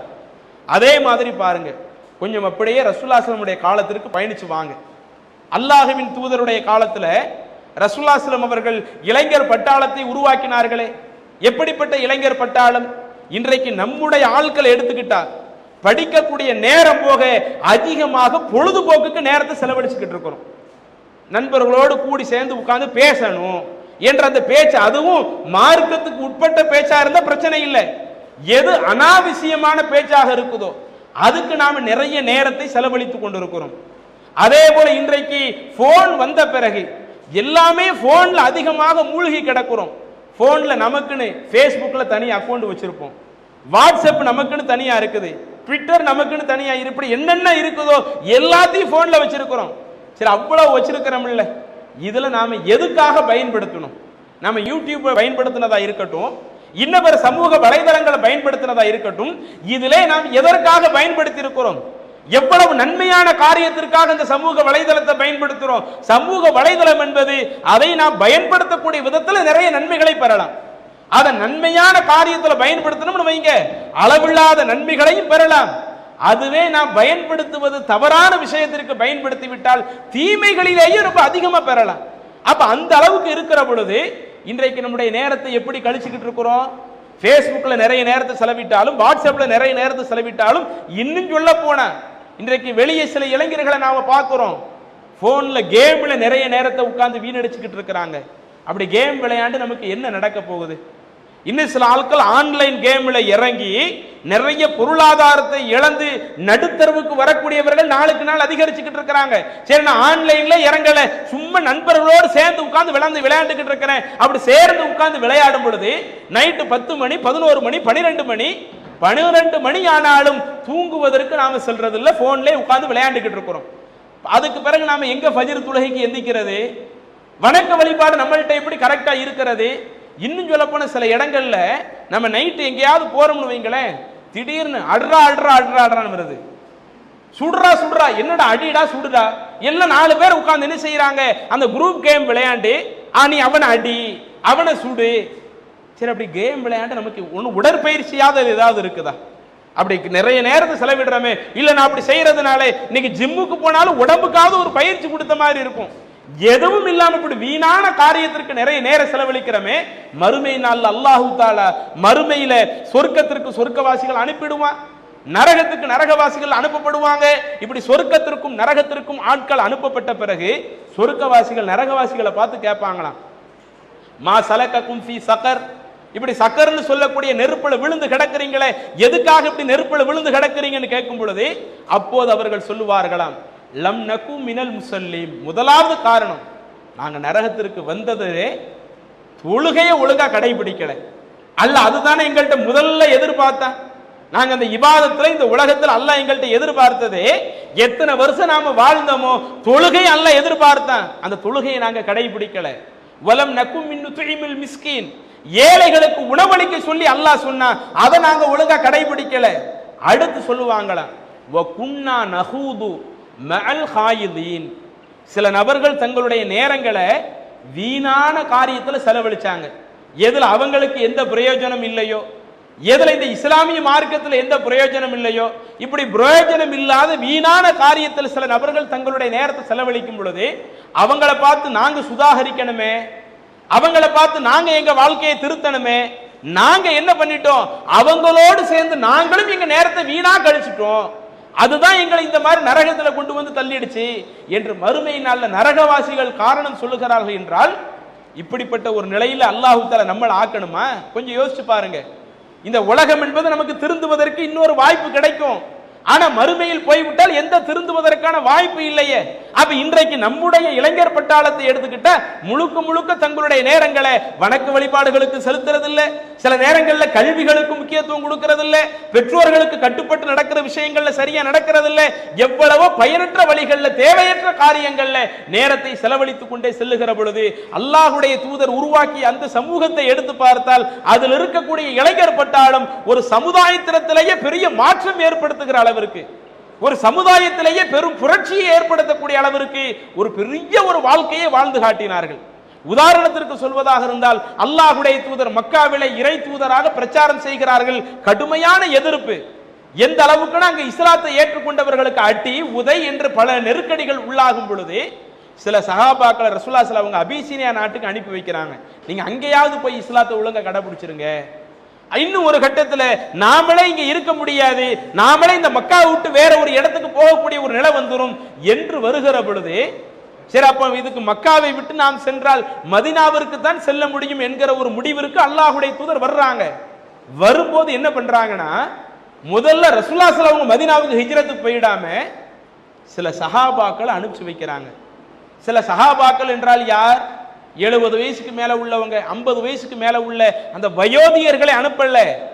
யார் நம்மை போன்ற இளைஞர்களாக இருக்கிறாங்களோ, திருமணம் முடிக்காத பருவத்தில் இருக்கிற அந்த இளைஞர்கள்ல ஒரு 2 நபர்களை முதல்ல அனுப்பி வைக்கிறாங்க.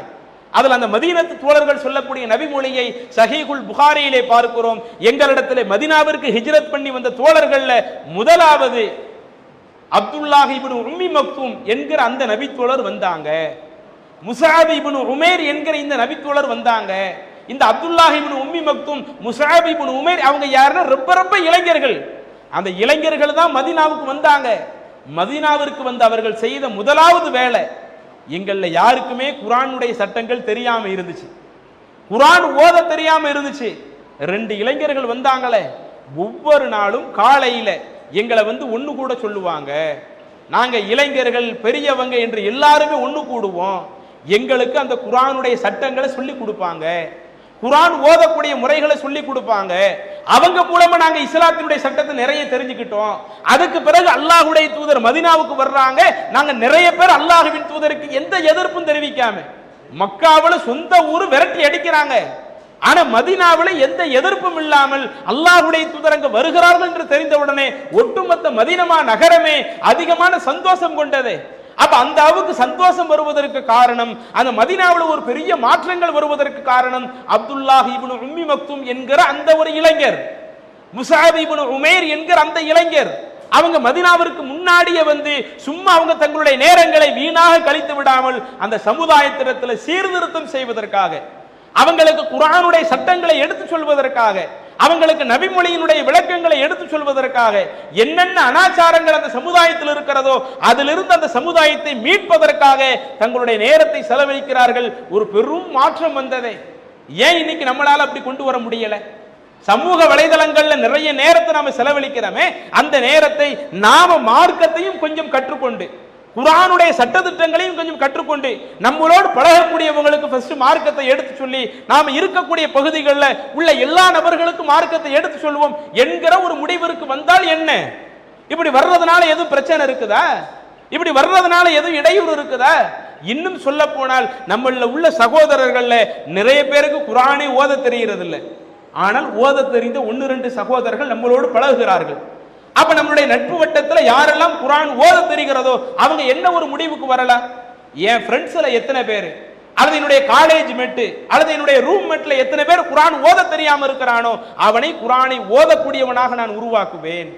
எனக்கு தெரிஞ்ச செய்திகள்ல ஒரு சின்ன செய்தி 4 செய்தி கிடைத்தாலும் அந்த 4 செய்தியை நான் அவனுக்கு எடுத்து சொல்லி உருவாக்குவேன் என்று இப்படிப்பட்ட மனோநிலை நமக்கு வருதா? ஆனா நாம இன்றைக்கு இது போன்று உருவாகுவதெல்லாம் ரொம்ப அரிதிலும் அரிதாக இருக்கிறது. ஆனால் அல்லாஹ்வுடைய தூதர் உருவாக்கிய அந்த தோழர்கள் இதுல தான் ரசூலுல்லாஹி ஸல்லல்லாஹு அலைஹி வஸல்லம் கூடுதல் கவனம் எடுத்தாங்க. ஒருவருக்கு அந்த இஸ்லாத்தை ரசூலுல்லாஹி ஸல்லல்லாஹு அலைஹி வஸல்லம் சொல்லும் பொழுது இந்த இஸ்லாத்தை நீங்க மாத்திரம் வச்சுக்கிடுங்கன்னு சொல்லல, உங்களுக்கு கிடைக்கக்கூடிய அந்த இஸ்லாம் உங்களை தாண்டி அனைத்து நபர்களுக்கும் உங்களுக்கு கொண்டு போய் சேர்த்துருங்க என்கிற ஒரு பணியை அல்லாஹ்வுடைய தூதர் சொன்னார்களே. இப்படிப்பட்ட ஒரு இளைஞர் பட்டாளத்தால தான் அன்றைக்கு இந்த இஸ்லாமிய மார்க்கம் வெகு விரைவில் எல்லா இடங்களிலும் கொண்டு போய் சேர்ப்பதற்கு காரணமாக அமைந்தது. இன்றைக்கு நம்முடைய இளைஞர்கள் இதற்கு முக்கியத்துவம் கொடுக்காமல், மார்க்க விவகாரங்கள்ல கவனம் எடுக்காமல் முழுக்க உலக விவகாரங்கள்ல நாம போனதனுடைய விளைவு இன்றைக்கு எவ்வளவோ பல முஸ்லிம்கள் இஸ்லாத்திற்கும் அவர்களுக்கும் சம்பந்தம் இல்லாமல் வெளியே போயிட்டாங்க. இன்னும் சொல்ல போனா நாம் இந்த மார்க்க தொடர்பு இல்லாதது நம்மளை எத்தகைய பாவத்தில் கொண்டு வந்து தள்ளுது, அதையும் கொஞ்சம் யோசித்து பாருங்கள். மார்க்க தொடர்பு நம்மள்ட்ட முறையா இல்லாததுனால வட்டிக்கு நாம துணை போய்கிட்டு இருக்கிறோம். மறுக்க முடியுமா? எப்படி வட்டிக்கு துணை போறோம்? இன்னைக்கு தான் பைக் இல்லாத ஃப்ரெண்ட்ஸையே அதிகமாக பார்க்க முடியல. சரி, பைக்கு அத்தாட்ட கேட்டு வாங்குறோம், வீட்டில் உள்ளவங்கள்ட்ட கேட்டு வாங்குறோம். அதில் வீட்டில் காசு இல்லைன்னு சொன்னாலும் காசு இல்லாட்ட என்ன, இஎம்ஐல பைக் வாங்குங்க, ஃபோனு இஎம்ஐல வாங்கி கொடுங்க கேட்குறோமா இல்லையா? சரி, அப்படி இஎம்ஐல போய் விழுகிறோமே, இன்னும் ஃபைனான்ஸில் போய் விழுகிறோமே, அந்த ஃபைனான்ஸில் போய் வாங்கி நம்ம பைக்கை ஓட்டினோம்னா இது வட்டிக்கு நாம துணை போகிறோமா இல்லையா? நாம துணை போறது மட்டும் இல்லாம நம்மளுடைய பெற்றோரை சொல்லி நீங்க வாங்கி கொடுங்கன்னு சொல்லி அவங்களையும் வட்டிக்கு துணை இழுக்கிறோமா இல்லையா? இப்படித்தான் நாம இருக்கணுமா? நாம சில நேரங்களில் சில வசதிகளை எதிர்பார்க்கிறோம். வசதிகளை எதிர்பார்ப்பது தவறல்ல, ஆனால் அந்த வசதி மார்க்கத்திற்கு உட்பட்ட விஷயமா இருந்தா பிரச்சனை இல்லையே. அல்லாஹ் நமக்கு பொருளாதாரத்தில் தன்னிறைவு பெற்றவராக ஆக்கி இருக்கிற ஒரு பொருளாதாரத்திலே நமக்கு பிடிச்ச ஒரு வாகனத்தை வாங்கிக்குவோம் என்று வாங்கிக்கிட்டா அது பிரச்சனை இல்லை. நாமளே பொருளாதாரத்தில் சில நேரங்களில் நெருக்கடிகள் இருக்கிற பொழுது, சிரமங்கள்ல இருக்கும் பொழுது நாம பெற்றோரிடத்தில் வலியுறுத்தி கேட்கிறோம். அதனால அவங்க ஃபைனான்ஸ்ல போய் வாங்கி கொடுக்கறாங்க. ஃபைனான்ஸ்ல உள்ளது வட்டினே தெரிகிறது. வட்டினே தெரிஞ்சு இன்னைக்கு அதை வாங்கி ஓட்டக்கூடிய நபர்கள் நம்மள இருக்கிறோமா இல்லையா? அப்ப நாம தவறு செய்வதோடு நம்முடைய குடும்பத்தார்களையும் தவறுல கொண்டு போய் தள்ளுறோம். இதுக்கு காரணம் என்ன? இஸ்லாம் சொல்லக்கூடிய சட்டத்திட்டத்தை நாம கவனிக்கிறது இல்லை. அல்லாஹ்வுடைய தூதர் வட்டியை பத்தி என்ன சொன்னாங்க? அல்லாஹ் குர்ஆன்ல சொல்றானே, யார் வட்டி வாங்குறாங்களோ ஃபஅதனு பிஹர்பி மினல்லாஹி வ ரசூலிஹி, அவன் அல்லாஹ்வோடும் அல்லாஹ்வின் தூதரோடும் போர் செய்யறதுக்கு தன்னை தயார்படுத்தட்டும் சொன்னாங்களே. அப்ப எது அல்லாஹ்வோடு போர் செய்யக்கூடிய ஒரு காரியமா இருக்குதோ, எது ரசூலுல்லாஹி ஸல்லல்லாஹு அவங்களோடு போர் செய்கிற ஒரு காரியமா இருக்குதோ, எனக்கு கையில இப்போதைக்கு ரெடி கேஷ் இல்லாட்டாலும் வட்டினாலும் பிரச்சனை இல்லை, எனக்கு இந்த பொருள் தான் வேணும் என்று நாமும் அந்த தவறில் போய் விழுந்து நம்முடைய குடும்பத்தார்களையும் அந்த தவறில் போய் விழ வைக்கிறோமே, இதிலிருந்து ஒரு மாற்றத்தை நம்ம கொண்டு வரணும். அல்லது நம்மளுடைய நண்பர்கள்ட்ட இது போன்ற பிரச்சனை இருந்தாலும் அவங்களிடத்துல எடுத்து சொல்லி அவங்களை இது போன்ற சரியான கொள்கையை நோக்கி அழைச்சிட்டு வரணும். அதே மாதிரி கண்டிப்பாக சொல்லப்பட வேண்டிய தகவல்ல மிக முக்கியமான ஒரு தகவல், இன்றைக்கு நம்மளுடைய சமூகத்துல போதை பழக்கம் ரொம்ப அதிகமாக போய்கொண்டே இருக்கிறது. மறுக்க முடியுமா? ஆரம்பத்தில் போதை பழக்கம் எல்லாம் மத்த சமுதாயத்துல தான் அதிகமாக இருந்தது.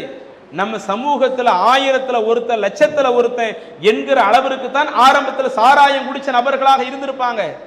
ஆனா இன்னைக்கு என்னென்ன வகைகளில் போதை பழக்கம் இருக்குதோ எல்லா போதை பழக்கத்திற்கும் அடிமையான சமுதாயமாக இந்த இஸ்லாமிய சமுதாயம் மாறி போய் இருக்கிறது. அதிலும் குறிப்பாக எங்களோடு பயின்ற சில மாணவர்களை கூட நம்ம கண்ணால பார்த்திருக்கிறோம். 12th வரை நம்ம ஸ்கூல்ல படிச்சு அதற்கடுத்து நம்மளுடைய கல்வி முழுக்க முழுக்க மார்க்க கல்வின்னு வந்து இன்னைக்கு நம்மளுடைய லைன் இதை நோக்கி போய்கிட்டு இருக்குது. எங்களோடு படித்த சில மாணவர்கள் படிக்கக்கூடிய காலகட்டத்தில் கரெக்டா தான் இருந்தாங்க. எந்த போதை பழக்கத்துக்கு அடிமையானது கிடையாது, வீடு பிடிச்சது கிடையாது, சிகரெட் பிடிச்சது கிடையாது, போத பாக்குகளை பயன்படுத்தினது கிடையாது, இதர போத வஸ்துக்களை பயன்படுத்தினது கிடையாது. ஏன்னா ஊரோடு இருக்கிறதுனால என்ன அதிகபட்சம் மிஞ்சி மிஞ்சி போனா கிரவுண்ட்ல போய் உட்கார்ந்து இருப்போம், கிரவுண்ட்ல போய் உட்கார்ந்து அதிகமான நேரங்களை கிரிக்கெட்ல செலவழித்திருப்போம். இப்படித்தான் இருந்ததை ஒழிய படிக்கக்கூடிய காலகட்டத்தில் நாங்க அதிகமாக முஸ்லிம் ஸ்கூல்ல படிச்சதுனால எங்களுடைய அந்த மாஹவுல் சுற்றி இருக்கக்கூடிய சூழல் எங்களை போதை பழக்கத்தின் பக்கம் தள்ளவில்லை. ஆனால் 12th முடிஞ்ச உடனே அவங்க வேறு சில காலேஜுகளுக்கு போறாங்க. காலேஜுடைய பேர்களை நம்ம சொல்ல விரும்பல.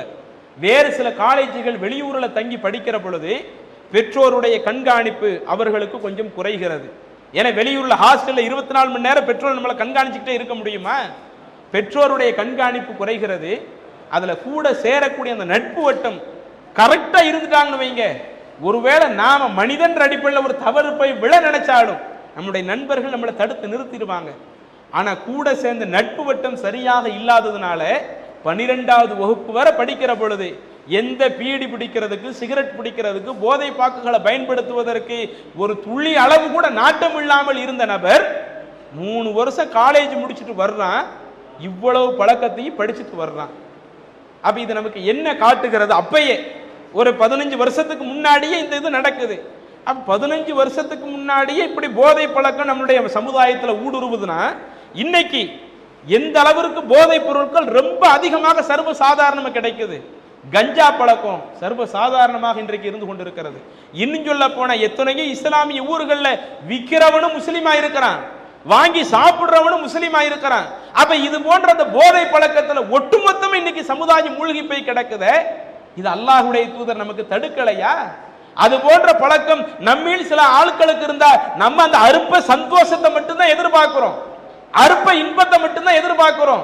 நம்ம இந்த போதை பொருளை பயன்படுத்துறதுனால, பீடி பிடிக்கிறதுனால, சிகரெட் பிடிக்கிறதுனால ஆரம்பத்தில் வீட்டுக்கு தெரியாம செஞ்சோம், அதுவே காலம் போயிடுச்சுன்னா நமக்கு எந்தவித கூச்ச உணர்வு இல்லாம பெற்றோர் முன்னாடி அடிக்கக்கூடிய அளவிற்கு இன்றைக்கு சில இளைஞர் பட்டாளம் மாறி போகுது. அப்ப இந்த அளவுக்கு அந்த அற்ப சந்தோஷத்துக்காக போய் விழுகிறோமே. ரசூலுல்லாஹி ஸல்லல்லாஹு அலைஹி வஸல்லம் அவர்கள் என்ன சொல்லுகிறார்கள்? அல்லாஹ்வின் தூதரிடத்தில் ஒரு முறை ஒரு கூட்டம் வருகிறது. அல்லாஹ்வுடைய தூதரே, எங்களுடைய பகுதிகளில் பித்அன்னு சொல்லக்கூடிய ஒரு பொருளை நாங்க சாப்பிடலாமா? ரசூலுல்லாஹி சொல்றாங்க, நீங்க சாப்பிடக்கூடிய அந்த பொருள்ல அவ முஷ்கிருன் ஹுவ, அதுல ஏதேனும் போதை ஏற்படுமான்னு கேட்கிறாங்க. அதுக்கு சொல்றாங்க, ஆமா அதுல போதை ஏற்படும். அப்ப ரசூலுல்லாஹி சொல்றாங்க, அப்படியானால் போதை ஊட்டக்கூடிய ஒவ்வொன்றையும் அல்லாஹ் தஆலா தடுத்து விட்டான், ஹராமாக்கி விட்டான் அப்படின்னு சொல்லிட்டு அதற்கடுத்து சொல்லுகிறார்கள், யாரேனும் ஒருவர் இறைவன் தடுத்த அந்த போதை வஸ்தை இந்த உலகத்திலே பயன்படுத்துவாரேயானால் இறைவன் தனக்குத்தானே ஒரு அக்ரிமெண்ட் போடுவான. என்ன அக்ரிமெண்ட்? இந்த உலகத்துல நான் தடுத்த போதை வஸ்தை நீ பயன்படுத்தினாயே, மறுமை நாளில் நான் உனக்கு தீனத்துல் ஹபால்னு சொல்லக்கூடிய ஒரு பானத்தை கொடுப்பேன். அப்படின்னு அல்லாஹ் தனக்குத்தானே விதியாக்கி கொண்டான் என்று ரசூலுல்லாஹ் சொல்றாங்க. அப்ப சஹாபாக்கள் கேட்கறாங்க, அல்லாஹ்வுடைய தூதரே, அந்த தீனத்துல் ஹபால்னா அது என்ன? அப்பதான் சொல்றாங்க, மறுமை நாள்ல ஒருவன் நரகத்தில் கிடப்பானே, நரகத்தில் அந்த வேதனையை அனுபவிக்கிற பொழுது அவனுடைய உடம்பில் இருந்து வழிந்தோடக்கூடிய அந்த வேர்வையை அல்லாஹ் குடிக்க வைப்பானே, அதுதான் தீனத்துல் ஹபாலு. அவ் இசாரத்துன் மின்னார், அல்லது அந்த நரகவாசியிலிருந்து, அவன் நரகத்திலிருந்து வரக்கூடிய அவன் நரகவாசியினுடைய அந்த சீல் இருக்குதே, அந்த சீலைத்தான் அல்லாஹ் தஆலா அவனுக்கு மறுமை நாளில் பருக செய்வான். கொஞ்சம் யோசிச்சு பாருங்க, இன்னைக்கு இந்த அற்ப உலக இன்பத்திற்காக, அந்த நண்பர்களோடு இருக்கக்கூடிய அற்ப சந்தோஷங்களுக்காக போதை வஸ்துக்கள்ல எந்த ஒரு வஸ்துல நாம போய் விழுந்தாலும், நான் தண்ணி அடிப்பதை மட்டும் சொல்லவில்லை, தண்ணி அடிப்பதை தாண்டி ஒரு சின்ன சிகரெட் பிடிக்கிறானா, பீடி பிடிக்கிறானா, அதுவும் போதை ஏற்படுத்தக்கூடிய ஒண்ணுதான். இப்படி மனிதனுக்கு போதை ஏற்படுத்தக்கூடிய எந்த ஒரு பழக்கத்தில் அடிமையானாலும் அவனுக்கு மறுமை நாளில் நரகவாசியினுடைய சீல் அல்லாஹ் குடிக்க வைக்கிறான்னா கொஞ்சம் யோசிச்சு பாருங்க. நாம எந்த ஒரு கட்டுப்பாடு இல்லாத ஒரு மார்க்கத்தில் இல்லையே, நாம முஸ்லிமாக இருக்கிறோம்னு சொன்னால் நமக்குன்னு அல்லாஹ் தஆலா பல கட்டுப்பாடுகளை கொடுத்து அந்த கட்டுப்பாடுகளோடு வாழ சொல்லுகிறான். அந்த கட்டுப்பாடுகளோடு வாழ வேண்டும் என்பதற்காகத்தான் இந்த பிரச்சாரம். உங்களை யாரையும் இந்த ஜமாத்துல உறுப்பினராக வந்து பயணிங்க என்பதற்காக அல்ல. நீங்கள் இது போன்ற பல நன்மையான காரியத்தை மக்களிடத்திலே கொண்டு செல்லுங்கள். இன்றைக்கு எப்படி நாம் இது போன்ற மாணவர்களை வரவைத்து இவர்களுக்கு சொல்லப்பட வேண்டிய செய்திகளை சொல்லுகிறோமோ, நீங்களும் அது போன்ற அடுத்தவர்களுக்கு நன்மையை ஏவுங்கள். அடுத்தவர்கள் தீமை செய்யறாங்கன்னா அந்த தீமையை பார்த்துட்டு சும்மா இருக்காதீங்க. உங்க நட்பு வட்டத்துக்குள்ள மார்க்கத்துக்கு மாற்றம் நடக்குதா, அதை நீங்க ஆரம்பத்துல தடுத்து பாருங்க. அதை நீங்கள் தடுத்து பார்க்கிற பொழுதுதான் நாம் அந்த தீமையில் விழாமல் இருப்போம். அல்லாஹ்வுடைய தூதர் சொன்னார்களே, மர்ரஆ மின்கும் முன்கரன், உங்களில் ஒருவர் மார்க்கத்திற்கு மாற்றமான ஒரு தீமையை கண்டால் ஃபல்யுகையிருஹு பியதிஹி, அந்த தீமையை தடுப்பதற்கு அவருக்கு அதிகாரம் இருந்தால் தன்னுடைய அதிகாரத்தை பயன்படுத்தி அந்த தீமையை தடுக்கட்டும், அந்த இடத்தை நன்மைக்குரிய ஒரு இடமாக மாற்றட்டும். வ இல்லம் யஸ்ததி, உங்களில் ஒருவருக்கு அந்த தீமையை தடுப்பதற்குரிய அதிகாரம் இல்லாவிட்டால் ஃபபி லிசானிகி, இறைவன் தந்திருக்கிற நாவால் எடுத்து சொல்லி அந்த தீமையை தடுக்கட்டும். வ இல்லம் யஸ்ததி, அந்த நாவாலும் எடுத்து சொல்லவில்லை என்றால் ஃபபி கல்பிகி, அவன் தன்னுடைய மனதால வெறுத்து எனக்கும் இந்த பாவத்துக்கு எந்த சம்பந்தமும் இல்லை என்று விலகி வந்து விடட்டும் என்று அல்லாஹ்வுடைய தூதர் சொல்றாங்களே. இன்னும் அல்லாஹ் சொல்லுகிறான், வ தஆவனு அலல் பிர்ரி வ தக்வா, நன்மையிலேயும் இறையச்சத்திலேயும் நீங்கள் ஒருவருக்கொருவர் உதவி கொள்ளுங்கள். வலா தஆவனு அலல் இஸ்மி வல் உதுவான், பாவத்திலேயும் வரம்பு மீறக்கூடிய காரியத்திலேயும் நீங்கள் ஒருவருக்கொருவர் உதவாதீங்க. இதைத்தான் நாங்க பிரச்சாரம் செய்யறோம். ஜமாத் மூலமா செய்வது என்ன? நன்மையான காரியமா, தாராளம் நீங்க அடுத்தவங்களுக்கு உதவி செய்யுங்க. அது கொள்கை சம்பந்தப்பட்ட விஷயமா, தாராளம் அடுத்தவங்களுக்கு உதவி செய்யுங்க. மார்க்கத்துக்கு மாற்றமான காரியமா, அது கொள்கைக்கு மாற்றமான காரியமா இருந்தாலும் சரி, இஸ்லாம் சொல்லக்கூடிய அடிப்படை இருக்குது, லா இலாஹ இல்லல்லாஹ் முஹம்மது ரசூலுல்லாஹ், வணங்குவதற்கு தகுதியானவன் அல்லாஹ் தான், அந்த அல்லாஹ்வுடைய இடத்துல வேற யாரும் இல்லை. பின்பற்றப்படுவதற்கு தகுதியானவங்க ரசூலுல்லாஹ் அவங்க தான். அல்லாஹ்வின் தூதரை தாண்டி எந்த நபர்களுடைய கருத்தும் மார்க்கமாக ஆகாது என்கிற இந்த நன்மையான காரியத்தை நோக்கி நாம அடுத்தவர்களை அழைக்கக்கூடியவர்களாக இருக்கணும். பிறர் தீமை செய்கிற பொழுது அந்த தீமைக்கு உதவாமல் அதை தடுக்கக்கூடிய நபர்களாக இருக்கணும். என அல்லாஹ் சொல்றான், வத்தக்குள்ளா, இந்த தீமையை தடுக்கக்கூடிய விஷயத்துல, நன்மைக்கு உதவுகிற விஷயத்துல நீங்கள் அல்லாஹ்வை அஞ்சிக் கொள்ளுங்கள். இன்னல்லாஹ ஷதீதுல் இகாப், அந்த இறைவன் தண்டிக்க ஆரம்பித்தால் மிக கடுமையாக தண்டிப்பான் என்று அல்லாஹ் சொல்லுகிறான். இந்த வசனத்தை மனதிலே நிறுத்தியவர்களாக நாம் இந்த உலகத்தில் படைக்கப்பட்ட நோக்கம் மத்த சமுதாயத்தை போல கொள்கையே இல்லாத ஒரு மார்க்கத்தில் அல்ல. நமக்கென்று அல்லாஹ் ஒரு அழகான இஸ்லாத்தை தந்திருக்கிறான், ஒரு அழகான வழிகாட்டுதலை தந்திருக்கிறான். நாம் ஒரு பக்கம் இந்த உலக வாழ்க்கைக்காக கல்வி, பொருளீட்டுறது, இது போன்ற காரியத்திற்காக செலவழிப்பதை போல நம்முடைய மார்க்க விவகாரங்களையும் நாம் கூடுதல் கவனம் எடுத்து முழுக்க முழுக்க மார்க்க விஷயத்திற்கு கட்டுப்பட்டு நாம் நடப்போம். இப்படி அல்லாஹ்வுடைய செய்திக்கு கட்டுப்பட்டு நடந்து விட்டால் இதுவே நாம் படைக்கப்பட்ட நோக்கத்தை சரியாக அமைத்து மறுமை நாளில் நாம் அல்லாஹ்வை சந்திக்கிற பொழுது அதிகமான நன்மைகளை பெற்று சொர்க்கம் செல்வதற்கு அது ஒரு காரணமாக அமையும். இறைவன் இப்படிப்பட்ட ஒரு பாக்கியத்தை நம் அனைவருக்கும் தந்தருள்வானாக என கூறி நிறைவு செய்கிறேன். வாஹிர் தஅவானா அனில் ஹம்துலில்லாஹி ரப்பில் ஆலமீன். அஸ்ஸலாமு அலைக்கும் வரஹ்மத்துல்லாஹி வபரகாத்துஹு. இஸ்லாம் மற்றும் சமுதாய செய்திகளை அறிந்து கொள்ள தமிழ்நாடு தௌஹீத் ஜமாஅத் யூடியூப் பக்கத்தை உடனடியாக சப்ஸ்கிரைப் செய்து கொள்ளுங்கள். மேலும் பெல் பட்டனையும் கிளிக் செய்து கொள்ளுங்கள்.